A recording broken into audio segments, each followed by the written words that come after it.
धीरेन्द्र सहित संपर्क बहुत पुराणा किंतु निबिड़ भाव संपर्क गभीर भाव विचार कले 4 वर्ष हम कहीं भद्रक कॉलेज रेवेन्सा कॉलेज पर्यंत पाठ पढ़ा भितर 4 वर्ष सांगरे पढ़ेचु कि 4 वर्ष भितर मुझे लक्ष्य करे जी क्लास जी शुणे आम जो से गुड़ाक सब सार पाठ पढ़ा गुड़ाक खातार टिपि रखु आग्रह प्रकाश करूँ से किसी लेखे ना सब शुणे किंतु जिते आम पाखक आसे आम कौन लिखुचु से मागे मागे पढ़ी दिए एवं केवे जीवन में देखी नहीं गोटे नोटे कर रखिकी परीक्षा समय पढ़ार जी से आम नोट को पढ़ी दिए से परीक्षा से भल कृतकार्य करे किंतु अनेक पिला आशा करते केवल परीक्षा फास्ट क्लास फास्ट है किंतु से विश्वास करे ना किंतु फास्ट क्लास फास्ट जो मैंने तार ज्ञान परिश्रम अधिक बोली मु अनुभव करी भद्रक पाठ पढ़ा सारा मोर मन अच्छी जो रेवेन्सा कॉलेजर प्रोफेसर एवं हेड ऑफ द डिपार्टमेंट थे प्रोफेसर महेंद्र कुमार राउत से आम दुई डाकिले डाकी कहले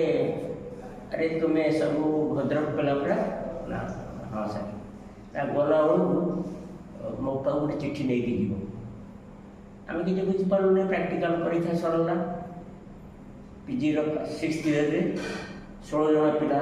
आम था एमएससी चिठी से लिखिदे आपको नहीं नौरव को दब से नरेंद्र प्रसाद दास भद्रक कॉलेजर प्रेसिडेंट था भद्रक कॉलेज तो प्राइवेट कॉलेज थे ओडिशार स्वनामधन्य कॉलेज रेवेन्सा दल को भद्रक कॉलेज को बुझाए आने कॉलेज को प्राय लोक एत मन रखा तेणु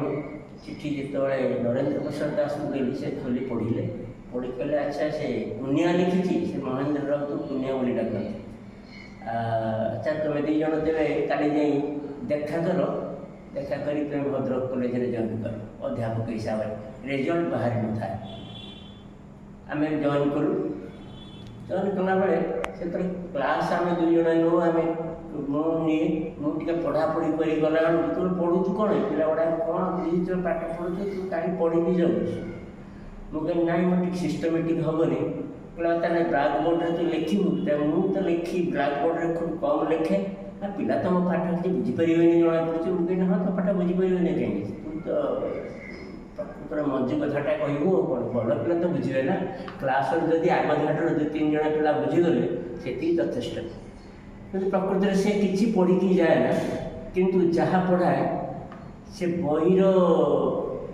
भितर थाए किंतु तार निजर परिश्रम भितर से व्याख्या करे यही एक मुहूर्त आसला जो दिन से कहला IIT बाहर रिसर्च करने 4 पकेवा मुझे हो 4 पकेवा सी पकईदेला मुझे पकईदेली इंटरव्यू डेट आसला कानपुर IIT इंटरव्यू डेट आसला से गला तू इंटरव्यू देले क्षति कौन तू कौन पाइगल ना इंटरव्यू देवा पाइगल तू जानू गोटे IIT के इंटरव्यू देले केमती कौन करियो हुए मुझे ता कथा नहीं किंतु मु बर्तमान भद्रक कॉलेज रे रही मो टे पारिवारिक बोझ टी अच्छी जापरि ना वर्षे 2 वर्ष जाऊ देखा सी ट्रेन में चढ़िया गला मो ट्रेन भद्रक स्टेशन में मुझे बाटेदेली से गला और से कृतकार्य है कानपुर IIT रे PhD कर सारापर बहुत ऑफर आसला मोर जहाँ ख्याल अच्छी प्रथम प्राय बॉम्बे IIT रे से पोस्टिंग पाई मोर पूज्य गुरु डॉक्टर रविनंद जी की बाणी विहार प्रोफेसर थे सी दिने कहले से धीरेन्द्र कौन करुच्ची देवेंद्र मुझे जो भद्रक था मुझे सर से कानपुर IIT रे PhD कर सारे मुझे शुणी हाँ सारी सर से प्रथम कौटी अच्छी मुझे पचारि बुझी कौटी ये बुझला बेलू से बॉम्बे IIT रे जॉइन कर से मत कहले कहले ताको कुह बाणी विहार गोटे पोस्ट बाहर से आसी जॉइन ना से आगे इंटरव्यू दे सेटा मुझे खबर देली मुझे तू ये पड़े आसना एका कथा तो आईआईटी बाणी विहार प्रोफेसर स्केल सामान और लेक्चर स्केल सामान तो ये बाणी विहार तो जॉइन कल किसी असुविधा नहीं तो ये गा दे चली आइला से क्लास गला यही इंटरव्यू देला इंटरव्यू फर्स्ट है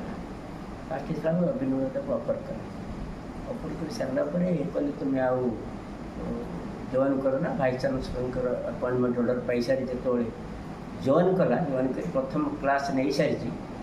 कौन मन में आसला पीजी बड़ पिला को पढ़ाऊ था आसी भद्रक कॉलेज पहुँचला मुझे कहला देख मुझे गाँव को पढ़ी आस कहीं मुझे जहाँ कौन किसी पिला बुझीपारूना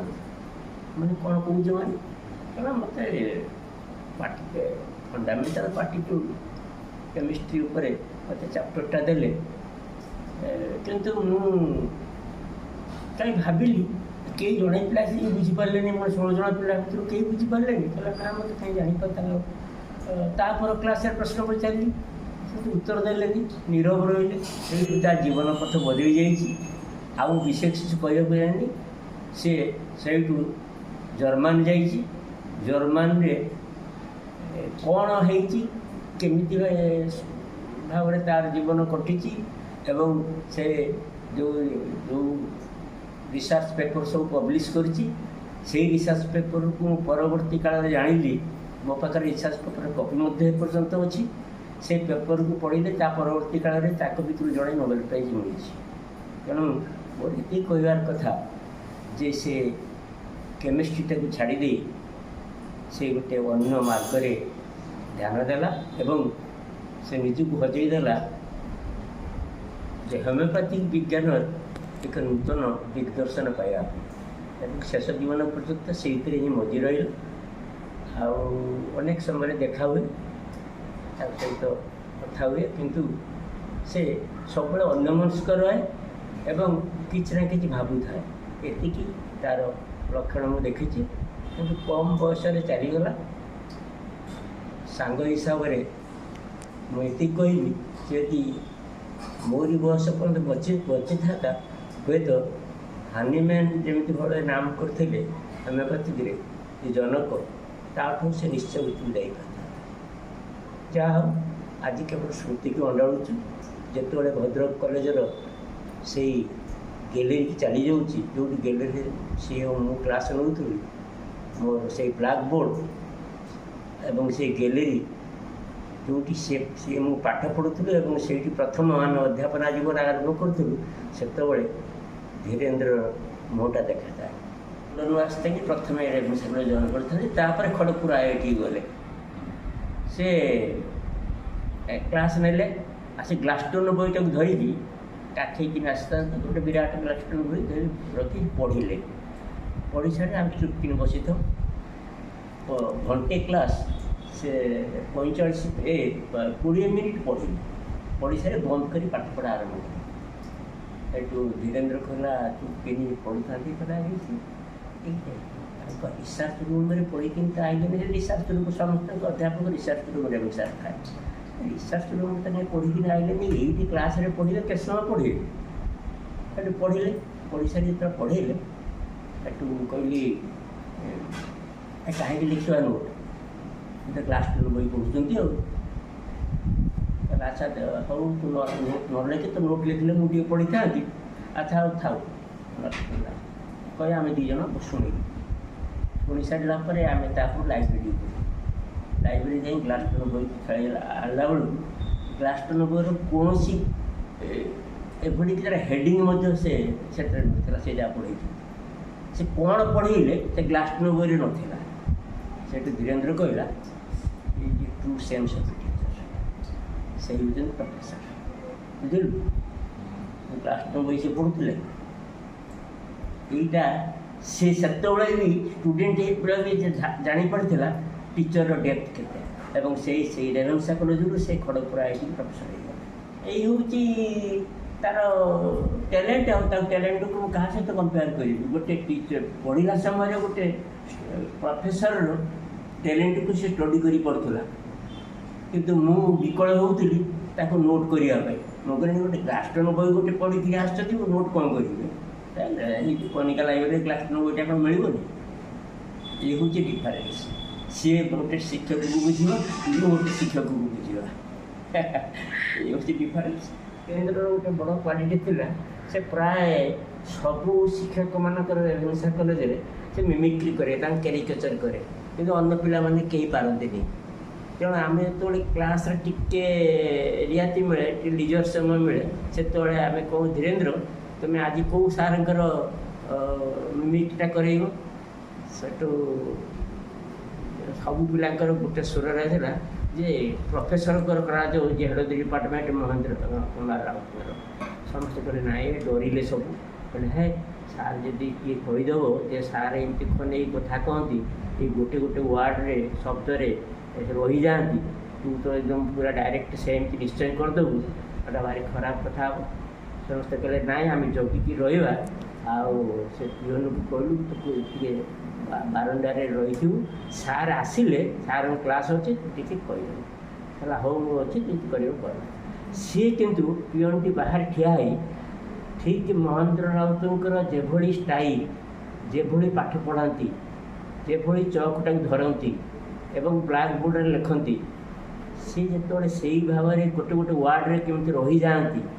ଏଭଳି ଭାବରେ ସେ ଚମତ୍କାର ଭାବରେ ସେ ବର୍ଣ୍ଣନା କଲା ବା ମିମିକ୍ରି କଲା, ପିଅନଟି ଜାଣିପାରିଲା ନାହିଁ ଯେ ପ୍ରଫେସର ରାଉତ ଆସିକିରି ଠିଆ ହେଇସାରିଲେଣି ତା ପାଖରେ। ଅନେଇ ଦେଇକିରି କହିଲେ କ'ଣ ତୁ ଦେଖୁଛୁ? କହିଲେ ସାର୍ ଟିକେ ଦେଖନ୍ତୁ ଏଇଆ ହଉ। ସେଠୁ ନିଜେ ସାର୍ ଅନେଇକି ଦେଖିଲେ, ସେତେବେଳକୁ ଆମେ କେହି ଦେଖିନୁ। ଦେଖି ସାରିଲା ପରେ ତାପରେ ହଠାତ୍ ଦେଖିଦେଲା ବେଳକୁ ସେ ଧୀରେ ଧୀରେ ପାଦ ଦେଇକିନି ଦୁଆର ମୁହଁରେ ଆସି ପହଞ୍ଚିଗଲେ।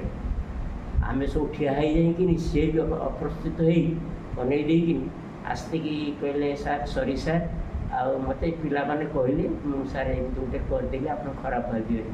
ସେ କିନ୍ତୁ ସେଇଠି ତାଳି ବଜେଇ କିନ୍ତୁ ଆସୁଥିଲା। କହିଲେ ନାଇଁ ନାଇଁ ନାଇଁ ନାଇଁ ମେନି ଥ୍ୟାଙ୍କସ୍, ତୁମେ ଯାହା କରିଛ ଠିକ୍ କରିଛ। ସେଇଠୁ ମୋର ସେ ବାକ୍ୟଟି ମନେ ଅଛି, ସେ ସାର୍ ବହୁତ ଖୁସି ହେଲେ, ଆନନ୍ଦିତ ହେଲେ ଏବଂ ଚାଲିଗଲା ପରେ ଧୀରେନ୍ଦ୍ର ଗୋଟେ ବାକ୍ୟ କହିଥିଲା, କହିଲା ବୁଝିଲୁ ନା ଦେବ, ଏଇ ସାର୍ ମାନେ ହେଉଛନ୍ତି ଜନ୍ମ ଶିକ୍ଷକ, ଗଢ଼ା ଶିକ୍ଷକ ନୁହନ୍ତି। ସେ ଶିକ୍ଷକତା ତାଙ୍କ ଜନ୍ମଗତ, ଶିକ୍ଷକ ହିଁ ଜନ୍ମ ହୋଇଛନ୍ତି, କିନ୍ତୁ ଆଜିକାଲି ଯେଉଁ ଗଢ଼ା ଶିକ୍ଷକ ହୋଇଛନ୍ତି ସେମାନେ କେତେବେଳେ ୟାକୁ ସହ୍ୟ କରିପାରିନଥାନ୍ତି, ସେମାନେ ନିଶ୍ଚୟ ରିଆକ୍ସନ୍ କରିଥାନ୍ତି। ତେଣୁ ଜନ୍ମ ଶିକ୍ଷକ ଗଢ଼ା ଶିକ୍ଷକ ଭିତରେ ତଫାତଟା ସେଦିନ ମୋତେ କହିଦେଲା, ଯାହାକି ବର୍ତ୍ତମାନ ଭଦ୍ରକ କଲେଜରେ ମୋତେ ଡକା ହେଉଛି, ମୁଁ କହୁଛି ଯେ ବର୍ତ୍ତମାନ ସବୁ ଗଢ଼ା ଶିକ୍ଷକ ଅଛନ୍ତି, ଜନ୍ମ ଶିକ୍ଷକ ଆଉ ନାହାନ୍ତି। ବ୍ରଜ ମିଶ୍ରଙ୍କ ନାଁଟି କହେ, ଗୋଟେ ଜନ୍ମ ଶିକ୍ଷକ ଥିଲେ ବ୍ରଜ ମିଶ୍ର, ଯିଏକି ତାଙ୍କ କ୍ଲାସ୍ରେ ପିଲା ଆସିଲେ ନେଇ ବୋଲି ସେ ରିଜାଇନ୍ କରିଦେଲେ। କହିଲେ ମୋ ପିଲାକୁ ମୋଠୁ ଯଦି ଭଲ ମାଷ୍ଟର କୋଚିଂ ସେଣ୍ଟର ଅଛନ୍ତି ଠିକ୍ ମୋ ଶିକ୍ଷକତା, ମୁଁ ଆଉ ଚାକିରି କରିବିନି କହି ରେଜିଗ୍ନେସନ୍ ଦେଇଦେଲେ। ଇଏ ହେଉଛି ଜନ୍ମ ଶିକ୍ଷକ। ସେତେବେଳେ କେଉଁ ଦିନର 1965 ମସିହାରେ ସେ ଜନ୍ମ ଶିକ୍ଷକ ଗଢ଼ା ଶିକ୍ଷକର ସୂଚନା ମୋତେ ଦେଇଥିଲା। ତେଣୁ ଏଭଳି ଜ୍ଞାନୀ ପିଲା, ଆଉ ତା'ର ଭାବନା ବହୁତ ଉଚ୍ଚକୋଟୀର ଥିଲା, ଏଇଥିରୁ ଅନୁମାନ କରିବ।